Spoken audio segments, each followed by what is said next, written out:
జర్నలిస్టుల హక్కులను హరిస్తున్న ప్రభుత్వ దమనకాండ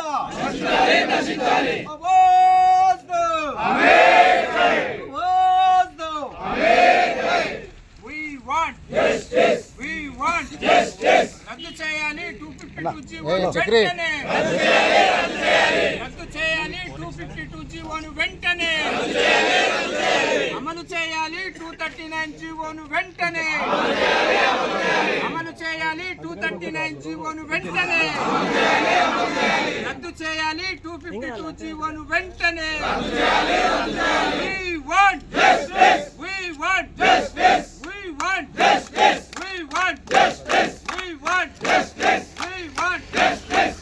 PUWJ Zindabad. PUWJ Zindabad. BJF Zindabad. BJF Zindabad. వర్ధిల్లాలి అల్లం నారాయణ గారి నాయకత్వం. వర్ధిల్లాలి వర్ధిల్లాలి వర్ధిల్లాలి అల్లం నారాయణ గారి నాయకత్వం. వర్ధిల్లాలి వర్ధిల్లాలి. తెలంగాణ రాష్ట్ర వ్యాప్తంగా వేలాది మంది జర్నలిస్టులు రోడ్ల మీదకి వచ్చినటువంటి పరిస్థితి. తెలంగాణ ప్రత్యేక రాష్ట్రం కోసం పోరాటం చేసినటువంటి జర్నలిస్టులు ప్రత్యక్ష ఉద్యమంలో భాగస్వాములై తెలంగాణ రాష్ట్రాన్ని సాధించుకున్న సందర్భంలో మొదటి ప్రభుత్వం కేసీఆర్ గారి యొక్క ప్రభుత్వంలో మీడియా అకాడమీ చైర్మన్ గా బాధ్యతలు స్వీకరించినటువంటి గౌరవనీయులు పెద్దలు సీనియర్ జర్నలిస్టులు శ్రీ అల్లం నారాయణ గారు మీడియా అకాడమీ చైర్మన్ గానే కాకుండా రాష్ట్ర మీడియా అక్రిడేషన్ కమిటీ చైర్మన్ గా బాధ్యతలు స్వీకరించి తెలంగాణ మొదటి ప్రభుత్వంలో 23,000 మంది జర్నలిస్టులకు అక్రిడేషన్ కార్డులు జారీ చేసినటువంటి చరిత్ర అల్లం నారాయణ గారి. ఎందుకోసం? తెలంగాణ ప్రత్యేక రాష్ట్ర ఆకాంక్ష కోసం పోరాటంలో ప్రత్యక్ష భాగస్వాములైనటువంటి ప్రతి జర్నలిస్టుకు కనీస ప్రభుత్వ గుర్తింపు కావాలని చెప్పేసి ఆ రోజు ఆ నిర్ణయం తీసుకున్నారు. సీనియర్ జర్నలిస్ట్ అయినటువంటి రామచంద్రమూర్తి గారి యొక్క కమిటీలో కీలకమైనటువంటి నిర్ణయాలు తీసుకొని ఆ రోజు 23,000 జర్నలిస్టులు జారీ చేస్తే ఈరోజు 10 సంవత్సరాల తర్వాత తెలంగాణ ఉద్యమకారులైనటువంటి జర్నలిస్టులు అవమానానికి లోన్ కావాల్సినటువంటి దుర్భర పరిస్థితి ఈ రాష్ట్రంలో ఈరోజు ఏర్పడింది. 239 జీవోలో ఉన్నటువంటి మెలకువలు ఏంటి, 239 జీవోలో ఉన్నటువంటి పొరపాట్లు ఏంటో సవరణ చేయాలి తప్ప దాన్ని మొత్తం కూడా తుంగలో దొక్కి ఈరోజు డెస్క్ జర్నలిస్టులకు ఫీల్డ్లో ఉన్నటువంటి జర్నలిస్టులకు పేర్లు మార్చి విభజించి మేము ఐక్యంగా పోరాటం చేసినాం. మేము ఫీల్డ్ మీద ఒక ప్రాంతీయ గ్రామీణ ప్రాంతాల్లో మండల కేంద్రంలో కాన్స్టిట్యున్సీ లెవెల్లో జిల్లా స్టాపర్లుగా రాష్ట్ర స్థాయిలో ఉండేటువంటి మరి స్టాపర్లు అందరం కూడా ప్రతిరోజు సేకరించినటువంటి వార్తలను డెస్క్లో ఉన్నటువంటి స్టాఫ్ ఏదైతే ఉందో వాటికి మెరుగులు దిద్ది ప్రపంచానికి తెలియజెప్పేటువంటి క్రమంలో వాళ్ళు కూడా జర్నలిజం స్కూల్ నుంచి వచ్చినటువంటి స్టాఫ్ వాళ్ళను సపరేట్ వేరు చేసి మీడియా కార్డులని అక్రిడేషన్ కార్డులు అని చెప్పేసి వేరు చేసి ఈరోజు జర్నలిస్టుల మధ్యలో చిచ్చుపెట్టేటువంటి ప్రయత్నం ఈ ప్రభుత్వంలో ఉన్నటువంటి మీడియా కమిటీ ఏదైతే ఉన్నదో వాళ్ళు చేస్తూ ఉన్నారు. నేను ఈరోజు అడుగుతా ఉన్నాను, శ్రీనివాసరెడ్డి గారు ఆ రోజు ఈరోజు మీరు మీడియా అకాడమీ చైర్మన్గా ఉన్నారు కదా, చాలా సీనియర్ పాత్రికేయులు కదా, అంతకుముందు మీడియా అకాడమీ చైర్మన్గా కూడా మీరు బాధ్యతలు నిర్వర్తించారు కదా ఉమ్మడి ఆంధ్రప్రదేశ్లో. మీరు ఒక జాతీయ స్థాయిలో జర్నలిస్టుల పక్షాన ఉద్యమం చేస్తున్నామని చెప్పేసినటువంటి మీరు ఈరోజు ఉన్న అక్రిడేషన్లు ఊడగొట్టడంలో మీ యొక్క నైజం ఏందో ఈ తెలంగాణ రాష్ట్రంలో ఉన్నటువంటి జర్నలిస్టులకు చెప్పకనే చెప్తా ఉన్నారు. కాబట్టి మేము అడుగుతా ఉన్నాం, నిన్న ఒక స్టేట్మెంట్ ఇచ్చారు. ఏదైతే TUWJ అల్లం నారాయణ గారి యొక్క యూనియన్ రాష్ట్ర వ్యాప్తంగా ఆందోళనకు శ్రీకారం చుట్టిన వెంటనే నిన్న సాయంత్రం అప్రమత్తమై శ్రీనివాసరెడ్డి గారి పేరు మీద ఒక స్టేట్మెంటు వెలువడింది. ఏముంది ఆ స్టేట్మెంట్లో? సవరణ చేపిస్తాం, అది పొరపాటు అయ్యింది, దాన్ని సవరణ చేపించే బాధ్యత నేను తీసుకుంటా అని చెప్పేసి శ్రీనివాసరెడ్డి గారు అన్నారు. మేం చెప్తా ఉన్నాం, శ్రీనివాసరెడ్డి గారు మీరు మాకు పెద్దలు గౌరవనీయులు మీడియా అకాడమీ చైర్మన్గా ఉన్నారు. మీరు మీడియా అకాడమీ చైర్మన్గానే కాదు మీడియా అక్రిడేషన్ కమిటీ చైర్మన్గా కూడా మీరే బాధ్యత వహిస్తూ ఉన్నారు. కాబట్టి ఈ రాష్ట్రంలో ఉన్నటువంటి మీడియా అక్రిడేషన్ కార్డులను తగ్గించడంలో మీరు బాధ్యత వహించాల్సినటువంటి ఈరోజు వహించేటువంటి స్థితిలో ఉన్నారు. కాబట్టి మీరు నిజంగా మీ నిజాయితీ ప్రకటించుకోవాలనుకుంటే మీరు మీడియా అకాడమీ చైర్మన్ గా రిజైన్ చేయండి. మీడియా అకాడమీ చైర్మన్ గా 16 నెలలు పూర్తి అయి 17 నెలలు అడుగుపెడుతున్నటువంటి సందర్భంలో ఈ రాష్ట్రంలో జర్నలిస్టుల కోసం మీరు చేసిందేందో ఒక చిన్న విషయం చెప్పండి. మేము చెప్తాం. ఈరోజు మీడియా అకాడమీ చైర్మన్ గా అల్లం నారాయణ గారు ఉన్నప్పుడు 100 కోట్ల సంక్షేమ నిధిని రాష్ట్ర అసెంబ్లీలో ప్రకటింపజేశారు. 42 కోట్ల రూపాయల నిధులను విడుదల చేసి మీడియా అకాడమీ అకౌంట్లో తీసుకొచ్చిండ్రు. మీడియా అకాడమీకి ఒక భవనం కట్టించారు. అదే భవనంలో ఈరోజు మీడియా శిక్షణ తరగతులు మీరు నిర్వర్తిస్తున్నారు. అదే భవనంలో మీడియా అకాడమీ తరపున అకౌంట్లకు వెళ్ళి అదే 42 కోట్ల రూపాయల నుంచి వచ్చేటువంటి ఏదైతే ఇంట్రెస్ట్ రూపంలో వచ్చే డబ్బులతోని 2 లక్షల రూపాయల చెక్కులు మీరు పంపిణీ చేస్తా ఉన్నారు. 18 మందికి పంపిణీ చేసిండ్రు 16-17 నెలలు. మేము అడుగుతా ఉన్నాం, ఈ 2 సంవత్సరాల్లో ప్రభుత్వం వచ్చిన తర్వాత మేము ప్రభుత్వంలో భాగస్వాములం అని చెప్పుకునేటువంటి శ్రీనివాస్ రెడ్డి గారు మీతో అంటగాగుతున్నటువంటి మీ యూనియన్ ఏదైతే ఉన్నదో మేము నేషనల్ లెవెల్లో పనిచేస్తున్నామని చెప్పుకునేటువంటి గొప్పలు చెప్పుకునే యూనియన్ నాయకులారా ఈరోజు సమాధానం చెప్పండి. ఈరోజు ఈ రంగారెడ్డి జిల్లా కలెక్టరేటే కాదు, తెలంగాణలో ఉన్నటువంటి 33 జిల్లాల కలెక్టరేట్ల ముందు ఆందోళన కార్యక్రమాన్ని చేపడుతున్నాం. దీనికి నైతిక బాధ్యత వహిస్తూ మీరు రండి, మా వెనకాల కూర్చోండి, లేదా మా ముందర కూర్చోండి. కానీ ఈరోజు గుంట నక్కల్లాక ఎక్కడ నత్తిండ్రు, మీరు ఎక్కడున్నారని చెప్పేసి మేము ప్రశ్నిస్తా ఉన్నాం. జర్నలిస్టుల ఉనికికే ప్రమాదం ఏర్పడేటువంటి పరిస్థితి ఈరోజు ఏర్పడింది.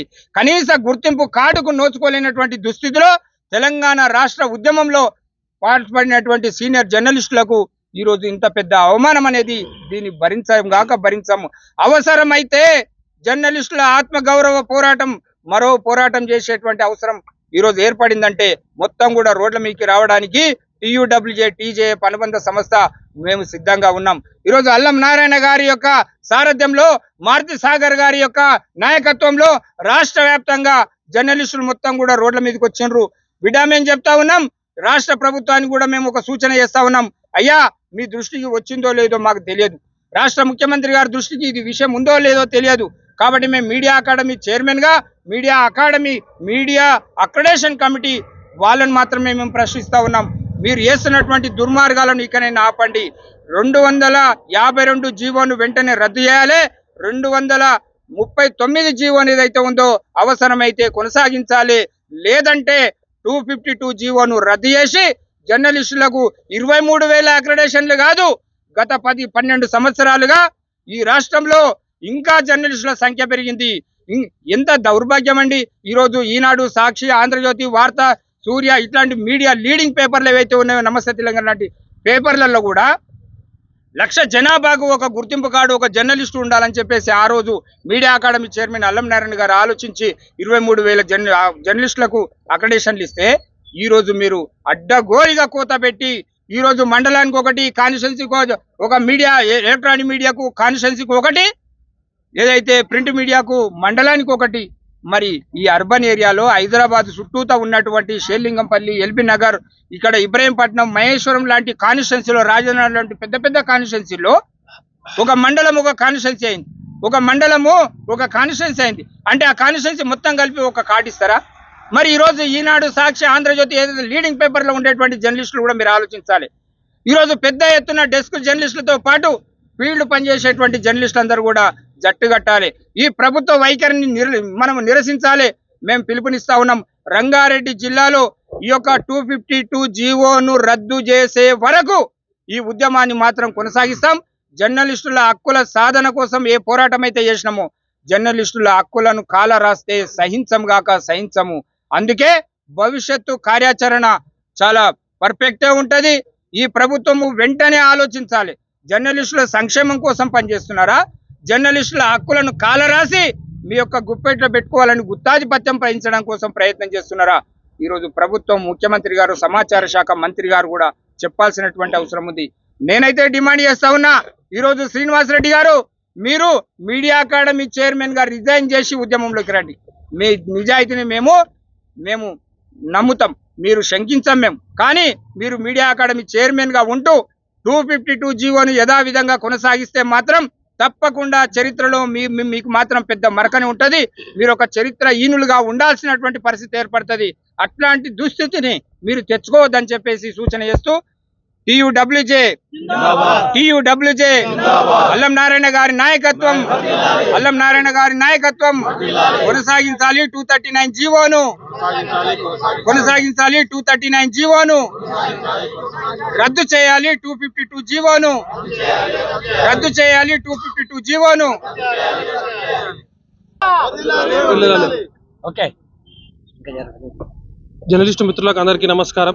టీయూడబ్ల్యూజే 143 H143 యూనియన్ అల్లం నారాయణ సారథ్యంలో, అలాగే ప్రధాన కార్యదర్శి అస్కాని మారుతి సాగర్ గారి సారథ్యంలో, జిల్లా అధ్యక్షుడు శేఖర్ సాగర్ గారి సారథ్యంలో నడుస్తున్నటువంటి ఈ కార్యక్రమం గత ప్రభుత్వంలో మనకు అనేక సంక్షేమ కార్యక్రమాలు కూడా అందరికి అక్రెడిటేషన్ అనే విధానం కూడా ఏర్పడ్డది. అప్పట్లో యూట్యూబ్ అని, ఆన్లైన్ పేజెస్ అని, తర్వాత చిన్న పత్రిక, పెద్ద పత్రిక, ఏబిసిడి వర్గీకరణతో ఏబిసిడి ప్రకారంగా ఉండేది.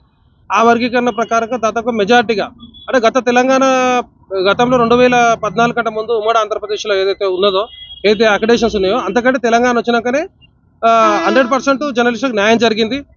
అలాగే జర్నలిస్టులకు చనిపోయిన జర్నలిస్టులకు 2 lakhs కానీ, తర్వాత అలాగే 5 years వరకు 3,000 ఏదైతే అమౌంట్ ఆ కుటుంబానికి పెన్షన్ కానీ, బిలో 10th class వరకు ఉన్నటువంటి వాళ్ళ జర్నలిస్ట్ కుటుంబాలు, చనిపోయిన కుటుంబాలకు మంత్లీ 3,000 లెక్క 5 years ఇవ్వడం కానీ, ఇవన్నీ కూడా జరిగినాయి. ఈ ప్రభుత్వం వచ్చినాక అలా ప్రెస్ అకాడమీ చైర్మన్ అల్లనారాయణ ఆధ్వర్యంలో గడిచిన 10 ఏళ్లలో జరిగినాయి. అవే కంటిన్యూషన్ అయితే అనుకున్నారు. తర్వాత కొత్త ప్రభుత్వం మారినాక కొత్త అక్రెడిటేషన్స్ కూడా ఇవ్వాలి.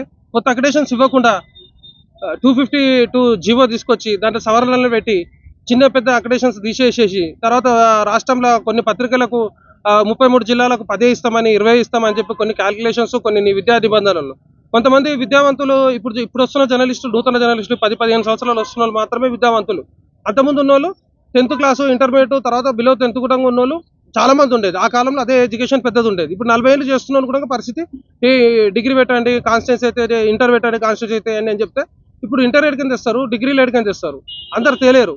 కాబట్టి ఎడ్యుకేషన్ పర్పస్ కాదు, గతంలో ఉన్న అక్రెడిటేషన్ బేస్ చేసుకొని ఇవ్వాలి. అట్లాగే సవరణలు చేయాలి, పూర్తి స్థాయిలో సవరణ చేయాలి.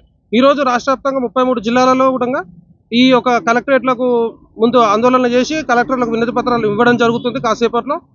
అలాగే మా ఇబ్రహీంపట్నం నియోజకవర్గం నుండి భారీ ఎత్తున దాదాపుగా 35 నుండి 40 మంది భారీ ఎత్తున తరలి వెళ్తున్నాము. జిల్లా వ్యాప్తంగా 7 కాన్స్టిట్యున్సీలలో కూడా భారీ ఎత్తున తరలి వెళ్తున్నాం. కాసేపట్లో కలెక్టర్ కలిసి వినతి పత్రం ఇస్తాం. జర్నలిస్టుల సమస్యపై ఏదైనా పోరాడాలనుకుంటే 100% 100% టీయూడబ్ల్యూజే H143 మాత్రమే. గతంలో తెలంగాణ ఉద్యమాల 2009, 2014 కంటే ముందు కూడా మలిదశ తెలంగాణ ఉద్యమాల్లో, ఢిల్లీ ఉద్యమాల్లో కూడా క్రియాశీలక పాత్ర పోషించి ఇక్కడ ఈ ప్రాంతం నుండే, రంగారెడ్డి జిల్లాలోనే ఇబ్రహీంపట్నం నుండి ఢిల్లీలో కొట్లాడిన జర్నలిస్టులు ఉన్నారు. అనేక మంది జర్నలిస్టులు ఉన్నారు. ఇక్కడ గతంలో కొట్లాడిన ఒక జర్నలిస్టు శశివర్ణం అనేది కూడా ఆయన గతించాడు. కొంత బాధాకరం. ఆయన లేని తర్వాత ఇది 2వ ప్రోగ్రాం. గతంలోనేమో 2022 డిసెంబర్ 22న మన ప్రోగ్రామ్ జిల్లా కార్యక్రమం కూడా ఇక్కడికి నుంచి స్టార్ట్ చేసినాం కొంగల్రా. ఇప్పుడు మళ్ళీ ఒకసారి జర్నలిస్టు ఉద్యమాలు కూడా మన సమస్యలపై ప్రారంభించడం కూడా ఇక్కడ ఇబ్రహీంపట్నం నుండి స్టార్ట్ చేస్తున్నాం. ఈ కార్యక్రమానికి ఇచ్చేసిన మా జర్నలిస్టు సోదరులకు అందరికీ ధన్యవాదాలు. రాబోయే రోజులలో జర్నలిస్టుల సమస్యలపై 100% ఎలాంటి సమస్యలున్నా మేము మా యూనియన్ తరఫున కొట్లాడడానికి రెడీగా ఉన్నాం. ధన్యవాదాలు. జై తెలంగాణ, జై తెలంగాణ. తెలంగాణ జర్నలిస్టుల ఐక్యత, తెలంగాణ జర్నలిస్టుల ఐక్యత, తెలంగాణ జర్నలిస్టుల ఐక్యత. జై తెలంగాణ, జై తెలంగాణ, జై తెలంగాణ. జై తెలంగాణ. నేడు ఇబ్రహీంపట్నం నియోజకవర్గం నుండి హలో జర్నలిస్ట్ చలో కలెక్టరేట్ కార్యక్రమాన్ని నియోజకవర్గ అధ్యక్షులు సూరమణి సత్యనారాయణ ఆధ్వర్యంలో నిర్వహించడం జరిగింది. నేడు రాష్ట్రంలో కాంగ్రెస్ ప్రభుత్వం ప్రవేశపెట్టిన 252 జీవోను సవరించాలని కోరుతూ మన టీయూడబ్ల్యూజే ఆధ్వర్యంలో మనం ఈ కార్యక్రమం నిర్వహించడం జరిగింది. ప్రతి ఒక్క జర్నలిస్టుకు న్యాయం జరగాలన్నదే మన టీయూడబ్ల్యూజే మనం తలపెట్టిన కార్యక్రమం. కావున మన టీయూడబ్ల్యూజే నుంచి నియోజకవర్గంలో పెద్ద మొత్తాన అందరూ తరలి రావడం చాలా సంతోషకరమైన విషయం. మన జిల్లా ఆధ్వర్యంలో నేడు చలో కలెక్టరేట్ కార్యక్రమాన్ని నిర్వహించడం జరిగింది. మీరందరూ మద్దతు తెలుపుతూ ఈ కార్యక్రమంలో పాల్గొనడం చాలా సంతోషకరమైన విషయం. ప్రతి ఒక్క జర్నలిస్టుకు న్యాయం జరిగేలా TUWJ నుంచి పోరాడతామని తెలియజేస్తున్నాను. జై తెలంగాణ. ప్రత్యేక తెలంగాణ కోసం దాదాపు 12 సంవత్సరాలు జరిగిన ఉద్యమంలో మేము బాధ్యత తీసుకొని అల్లం సార్ నాయకత్వంలో 2001 నుంచి అల్లం సార్ ఉన్నాడు. తర్వాత ఒక 2 ఏళ్లలో మేము అందరం కలిసిపోయినాము. అప్పటి నుంచి దాదాపు 12 ఏళ్ళు సాగిన ఉద్యమంలో మేము పోరాటాలు చేసి తెలంగాణ తెచ్చుకున్నాం. ఇవాళ మా పరిస్థితి ఏంటంటే ఇవాళ రోడ్డు మీద కూర్చున్నాం. ఎందుకు? మేము 100 సార్లు రోడ్డు మీద కూర్చున్నాం. ఎందుకు? తెలంగాణ రాష్ట్రం కోసం కూర్చున్నాం. ఇవాళ మా హక్కులను పరిరక్షించడం కోసం మేము రోడ్డు మీద కూర్చోవాల్సిన పరిస్థితి వచ్చింది. ఈ దుస్థితి కారణం ఎవరు? ఇప్పుడు ఏదైతే మీడియా అకాడమీ అని చెప్పుకున్నారో పెద్దలు, వాళ్ళు సాధించింది ఏంది? వాళ్ళ హయాంలో ఈ 2 సంవత్సరాలు దగ్గర 2 సంవత్సరాల దగ్గరకు వస్తుంది. ఈ టైంలో వాళ్ళు సాధించింది ఏంది? అసలు అక్రిడేషన్లు ఎందుకోసం ఇచ్చారు? మాకు ఒక గుర్తింపు, ఒక గౌరవం కోసం ఇచ్చిర్రు. దాన్ని కూడా మీరు తీసేసే, దాన్ని సగానికి తగ్గించే విధంగా మీరు చేసిన పని ఏంది? మాకు ఇవాళ ఈ దుస్థితి ఏంది? మాకు అక్రిడేషన్ల వల్లే వచ్చేది ఏం లేదు, జస్ట్ గుర్తింపే. ఏమి ఇస్తలేరు. ఏ సంక్షేమ పథకాలు కూడా ఈ హయాంలో ఎక్కడ జరుగుతలేవు. ఓన్లీ గుర్తింపు. మాకు గుర్తింపును కూడా తీసేసుకోవడం ఎంత అన్యాయం. ఈ రకంగా జర్నలిస్టులను రోడ్డు పాలు చేసుకుంటా మీరు చేసింది ఏంది? తెలంగాణ ఉద్యమంలో కీలక పాత్ర పోషించే జర్నలిస్టులకు ఇవాళ దక్కిన గౌరవం ఏంది? రోడ్డు మీద కూర్చోవాల్సి వచ్చింది. వాళ్ళు మా హక్కులను పరిరక్షించుకోవడం కోసం రోడ్డు మీద కూర్చోవాల్సి వచ్చింది. ఈ పరిస్థితి కారణమైన ఇప్పుడున్న నాయకులు ఎవరైతే ఉన్నారో, మీడియా అకాడమీ ఎవరైతే చెప్పుకుంటారో, ఇలా పాలన చేస్తారో, వాళ్ళు ఖచ్చితంగా మొత్తం రిజైన్ చేయండి. మీరు ఫెయిల్ అయిపోయారు. మీరు జర్నలిస్టుల హక్కులను సాధించడంలో మీరు పూర్తిగా విఫలమయ్యారు. మీకు కొనసాగే అర్హత లేదు. ఖచ్చితంగా మీరు రిజైన్ చేయాలి. అందరూ రిజైన్ చేయాలి.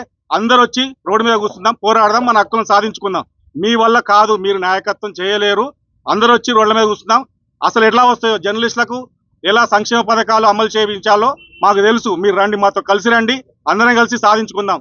దీనికి వ్యతిరేకంగా మీరు ఇంకా ఇలా మొండి వైఖరి ప్రవర్తిస్తే మాత్రం ఖచ్చితంగా మేము రోడ్ల మీద ఆ రోజు తెలంగాణ కోసం ఎలాగైతే మేము పోరాటాలు చేసినామో అదే పోరాట స్ఫూర్తితో మేము కొనసాగుతాం. అల్లం సార్ నేతృత్వంలో మేము ముందుకెళ్తాం. ఖచ్చితంగా మా హక్కులను మేము సాధించుకుంటామని తెలియజేస్తున్నాం.